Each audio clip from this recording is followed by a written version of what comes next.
Hey guys, I recently finished listening to the entirety of Drake's discography, and even though I wasn't expecting much at the start, by the time I was finished, I still didn't think that highly of him, honestly. But he's in an interesting spot where the average music listener across the world like heavily overrates everything he does, thinks he has the best rapping, the best like melodic performances. But on the other hand, he's underrated by music nerds. He has a handful of classic albums. He's got some great verses. He's got some really funny lyrics, and he's got some great songs that you can just listen to with anyone. He's very diverse and comes across as quite likable on some of his earlier albums, at least. So that being said, I'm going to rank all of his studio albums and the most important mixtapes. I've not included a couple of his super early stuff because I didn't want to have to go and listen to Baby Drake, honestly. In 15th place, we have Some Sexy Songs for You with Party Next Door from 2025. Despite being a massive album, thanks to how close it dropped to the end of the Kendrick beef in 2024, Drake and Party Next Door completely failed to deliver and gave us some of the most boring music of that year. I'm not the biggest fan of any R&B stuff that Drake's doing anyway, so seeing that he was releasing an entirely R&B focused album with Party Next Door, who's another artist that I don't see any benefit to him making music, honestly. A full-blown collaboration between the two of them was bound to be a miss. Mothballs, Brian Steele, and Lasers are truly awful. At least stuff like Meet Your Padre has some sort of like comedy relief to it. It is quite a funny song that has become like so bad it's good in a lot of ways. The only song I added to my playlist from this entire album was Nokia, and even that I've sort of gone off it. It does have a creative sample, and it is by far the best song on this entire album. At 14th, we have Honestly Nevermind from 2022. Drake's attempt at house music doesn't hit for me at all. However, unlike many people, I actually think that if Drake sorted out some of the production on his album, it could have been pretty good. There's actually some nice production on some of the earlier songs, like Falling Back and Currents, but it doesn't save the rest of the album and even those songs from putting the listener to sleep because of how boring it is. The only song that I think is somewhat redeemable here is the 21 Savage collab, Jimmy Cooks, which is solid, but it doesn't fit the album at all. It feels like it should have been on Her Loss. Calling My Name and Downhill were two of the worst songs that Drake has ever put out, at least up until Some Sexy Songs for You came out. Talking about Drake's worst songs, that neatly brings us on to his biggest album, Scorpion, from 2018. It's a massive 1.5 hour album, which I couldn't get through in one go. I had to spend about 3 days coming back to it because it was putting me to sleep. Some of these Drake projects are really sleepy. I think Ratchet Happy Birthday probably takes the cake for the worst ever Drake song that he's released on an official album. I think I laughed out loud when I actually heard it for the first time. It's one of the songs that you don't think is the same artist who released some of his earlier work, which is actually pretty good, and we'll get onto that eventually. There is a massive feature list, but I was surprised even some of the best names in hip-hop, like Jay-Z, failed to bring their usual energy and style to their songs. I thought Talk Up was actually a massive disappointment. With that being said, there are some good vocal harmonies from Drake on this album, such as on After Dark. And in terms of rapping, 8 out of 10 and Nice for What were two of Drake's best rapping performances here. I really liked his energy on these. I don't want to come across as someone who actually hates everything that Drake puts out. It's just these first maybe 5 albums are going to be tough to get through while saying lots of positive stuff about them. They really are disappointing compared to some of his other work. In 12th place, we have 2023's For All the Dogs. I'll start with what's great about For All the Dogs. First Person Shooter is a massive song, and J. Cole's verse is really good. Definitely the best performance on the entire album. Drake does better than people give him credit for here. I thought that his performance it's grown on me over time. I think it's quite funny, it's lighthearted, it's enjoyable. That song is just great. 8 a.m. in Charlotte and Away From Home, also some of Drake's best rapping here, and some of the best he's done since If You're Reading This, It's Too Late. Now on to the real stinkers of the album. Gently is awful, especially Bad Bunny. I thought he's just so annoying. Rich Baby Daddy is awful. Another PMD collab, Members Only, completely fails to deliver. I could go on and on for half the track list, honestly. The only reason it's higher than the other albums is because the highs are actually so high. I thought that Drake comes across as quite checked out at this point in his career. Next up in 11th place is What a Time to Be Alive with Future from 2015. I know some people will have this album a little bit higher, and I can see why people would prefer it. It's a perfect length for a Drake album at around 40 minutes. We do not want 2 hours of Drake on an album. It's too much. It means we'll get songs which are ranging from 3 to 5 minutes, which is what I think he does best on. Metro Boomin produced the majority of this mixtape, and it's definitely one of the strong points and a reason to revisit it. I started to enjoy songs like Digital Dash a bit more as I was listening to them, as the beat is a lot more intricate than I originally thought it would be. Unfortunately, the performances from Drake and Future are very hit or miss. I don't hear as much energy as I'd want from either of them, and outside of a couple of songs here and there, Drake once again sounds fairly sleepy. The tracklist is fairly consistent, and there's not too much bad necessarily on here. It's just more so mediocre from start to finish. There's nothing on here which would rival any of the best songs from either of their discographies. Next is Certified Lover Boy from 2021. I truly believe that this album is overhated in the online communities just because of the album cover, which is awful. It is hilarious on Spotify as the pregnant women do just sort of sway back and forth, rubbing their bellies as you're listening to the music. There are some really strong verses from Drake on this album, such as on Fair Trade, which is one of my personal favourites, and Travis Scott's performance on that song towards the end has grown on me over time. Drake also gives us good lyrical performances and raps on No Friends in the Industry and Champagne Poetry, which many people have as the best song here. I think it's fair to say that Drake is playing it safe for the most part, and a lot of this music becomes quite forgettable. It's the standard pop rap that you'd come to expect from 2020's Drake. I found it quite hard to remember what I thought about some of these songs because of how long ago I'd listened to this project, which tells you something about the replayability of most of this track list. Similar to What a Time to Be Alive, there's not too many awful songs here. However, most of the songs just come across as like flat and mediocre to me. The production credits are super varied and for the most part are good, especially compared to what I've spoken about already. In 9th place, we have the 2009 mixtape, So Far Gone. This is the earliest I decided to go back in Drake's discography, even though he has a handful of projects beforehand. I think it's people see it as his first mainstream release, and it is a strong start in many senses. The best tracks here are the ones with strong rapping performances such as Say What's Real, Best I Ever Had, and Uptown. I didn't enjoy the slower R&B songs that tended to flesh out the track list. I actually found most of them pretty bland, although I did enjoy a lot of the dreamy production details that they were built off of. At this point in Drake's career, we could expect a really heavily Lil Wayne influenced feature list. Unfortunately, he only caught my attention on Uptown, where his classic autotune heavy flow flowed really well over the top of the synth production. But apart from that, I didn't find him to be very consistent here. In 8th place, I've got the 2020 mixtape Dark Lane Demo Tapes. After listening to Scorpion being totally drained, Dark Lane Demo Tapes was a step up in quality. It's not the best Drake project, and it's certainly not the worst. It fits really nicely in the middle of the rankings. Regarding the production, I thought the mixtape had a fairly decent and consistent sound from front to back, and it was well made, although boring in some places, as I've found with many of the 2010s Drake projects. The laid-back style that Drake has on this mixtape works really well on songs like Chicago Freestyle. However, on some of the other tracks, it's quite detrimental. For example, Florida of Love is definitely a contender for the all-time most boring Drake song. I remember noting down when I first listened to this album that the production actually sounds like the inside of a recording studio wall.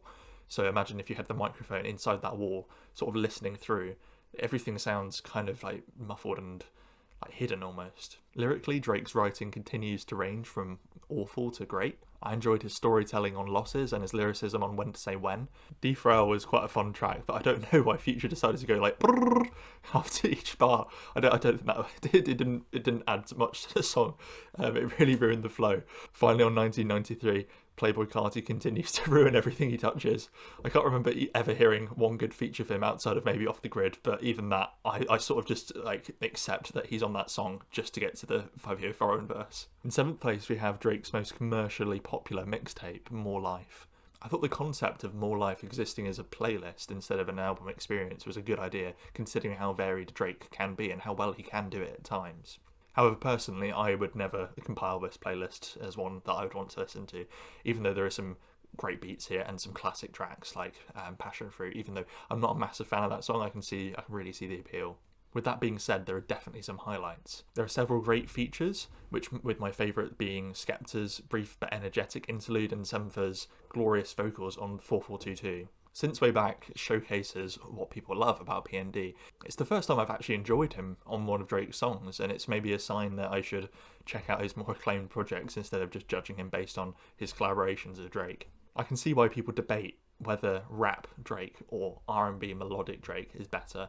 Personally, I'm still on team rap Drake. I think that when he's on it, he's really good. He's like an 8 out of 10. However, on More Life in particular, I actually found his R&B performances to be more enjoyable. In 6th place, I have Views from 2016. Even though I've got Views in 6th place, I think it's the most overrated Drake album. There's too much bloat here, although it is a fan favourite, so maybe when it came out it was a bit more groundbreaking than it sounds. But even compared to the other projects that came out that year, I don't think it stands up very well. If I was editing down this track list, I would have cut maybe 7 or 8 songs just to get us down to the perfect amount for a Drake album. I would definitely cut Redemption, Child's Play, the Future collaboration, Grammys, where I think he failed to deliver once again. Luckily, the majority of the track list ranges from good to great, with some of the all-time classic Drake songs, like One Dance. I found that song really growing on me, the production especially, and also the high energy collaboration with Rihanna on Too Good. There's a handful of good Drake rapping performances here, with my favourite being Keeping Family Close. In 5th place, we have the 2022 collaboration with 21 Savage, Her Loss. Was way better than I expected. I thought that there are some typical romantic soppy verses from Drake, which maybe I don't enjoy much, and 21 Savage does come across as a wannabe gangster at times. Even though I'm a generational 21 Savage hater, I found him incredibly boring, and I've not enjoyed any of his solo albums. I actually thought the collaboration with Drake, sometimes it works, sometimes it doesn't, but on this occasion it's not actually all that bad. More M's has a typical darker 21 Savage style to it, which was unsurprisingly produced by Metro Boomin, and I think that both Drake and 21 actually gave good performances here. Middle of the Ocean is all over the place lyrically, but it's a banger, so I'll forgive it. I did find myself enjoying this album a lot more than I thought I would initially, but I was also losing interest at times, and it suffers from similar problems to some of the other Drake albums where the highs are not high enough to pull up the rest of the track list. In 4th place, we have the 2010 release, Thank Me Later, Drake's first official studio album. It's the first album on this list that I can confidently say I enjoyed from front to back. It's got the late 2000s charming, laid-back rapping performances that remind me a lot of what Kanye was doing on 808s and Heartbreaks, which was clearly highly influential to this album as well as many other albums for the rest of the decade. I found Drake getting outshined by some of his features here, although those features were Jay-Z and Lil Wayne, so that's to be expected really. It's not the worst thing in the world to be outshined by them. There are a couple of more bland moments here, I'd say, like the beginning of Light Up and The Resistance, although these were few and far between, and considering it's Drake's first official album, he actually did a really good job here to pull together a consistent track list. In 3rd place, we have Drake's 2015 release, If You're Reading This, It's Too Late. My top 3 are definitely not hot takes. I think the community consistently agrees that these 3 are Drake's best projects. The mixtape contains some of Drake's best rapping and R&B performances blended together, such as on 10 Bands, Now and Forever, and 6pm in New York, where the production just allows Drake to do what he does best. I thought Travis Scott had the best feature on the entire mixtape. I knew we'd hit gold when the beat switched on Company. He really redeemed that song. On the other hand, Lil Wayne was overhyped once again, and I still don't really see the point in Party Next Door. I know that Energy, Know Yourself, and Jungle are good, iconic Drake songs, but I think they're all actually really overrated.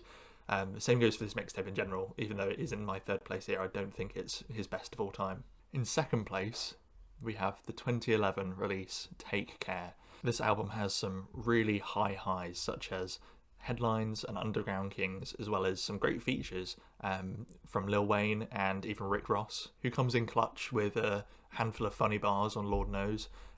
If you know, don't touch that pen, just ignore it, don't just leave it there, don't touch it.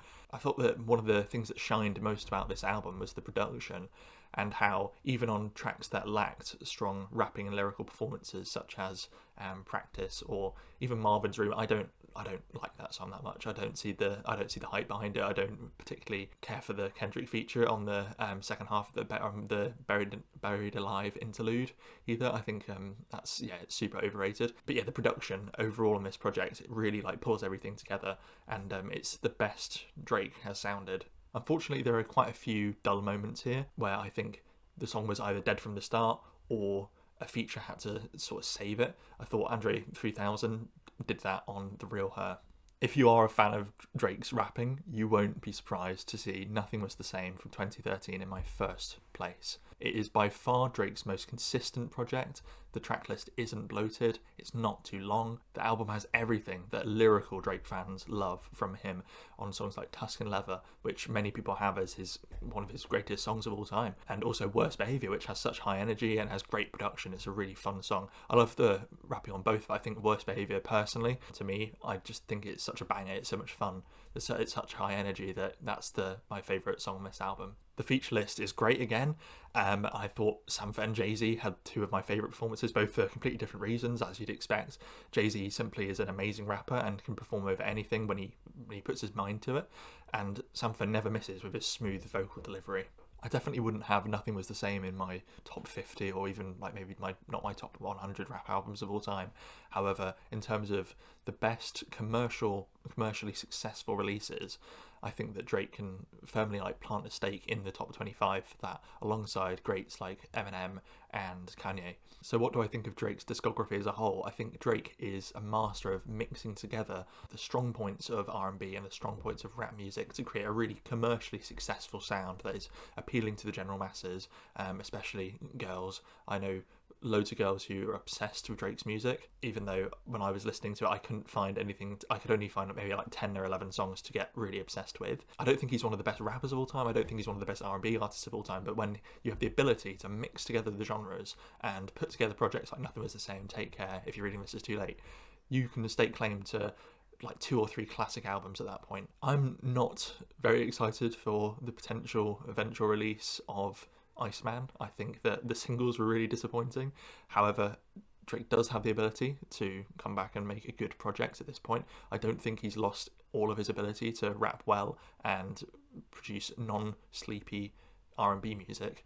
However, is his mind in the right place? Is he going to be working with people who can bring out the best of him like he did on his earlier projects? Or is he potentially going to be going back to a mix of the boring house music that we had on Honestly Nevermind and the really sleepy R&B on Some Sexy Songs For You? I don't know. I don't think it's going to be that good. I think it's going to be like a 4 out of 10 album at best. However, I would love to be proven wrong, and I'd love for Drake to come out with like a really consistent short track list of songs where he does what he does best and doesn't bloat it too much, and the features are concise and well chosen. But yeah, it's high hopes at this point in his career. If you got to this point in the video, thank you very much for watching. It's taken me quite a while to record this and actually like put together this list. It's taken me about a year of listening on and off to Drake's music to be able to whittle down what I thought were my favourites, what I thought were the worst songs, and what I thought were the worst albums in his discography. It's been a long time coming to finish this list, so hopefully you enjoyed. Hopefully the list looks reasonable to you. If you don't like it, you don't like it. That's fine. That's the best thing about music, is you can have any opinion you want in it, and you can't be wrong because it's art. So yeah, thank you very much for watching. I've got a couple of other video ideas that I'm going to make in the next couple of weeks, so stay tuned for those. Thank you very much.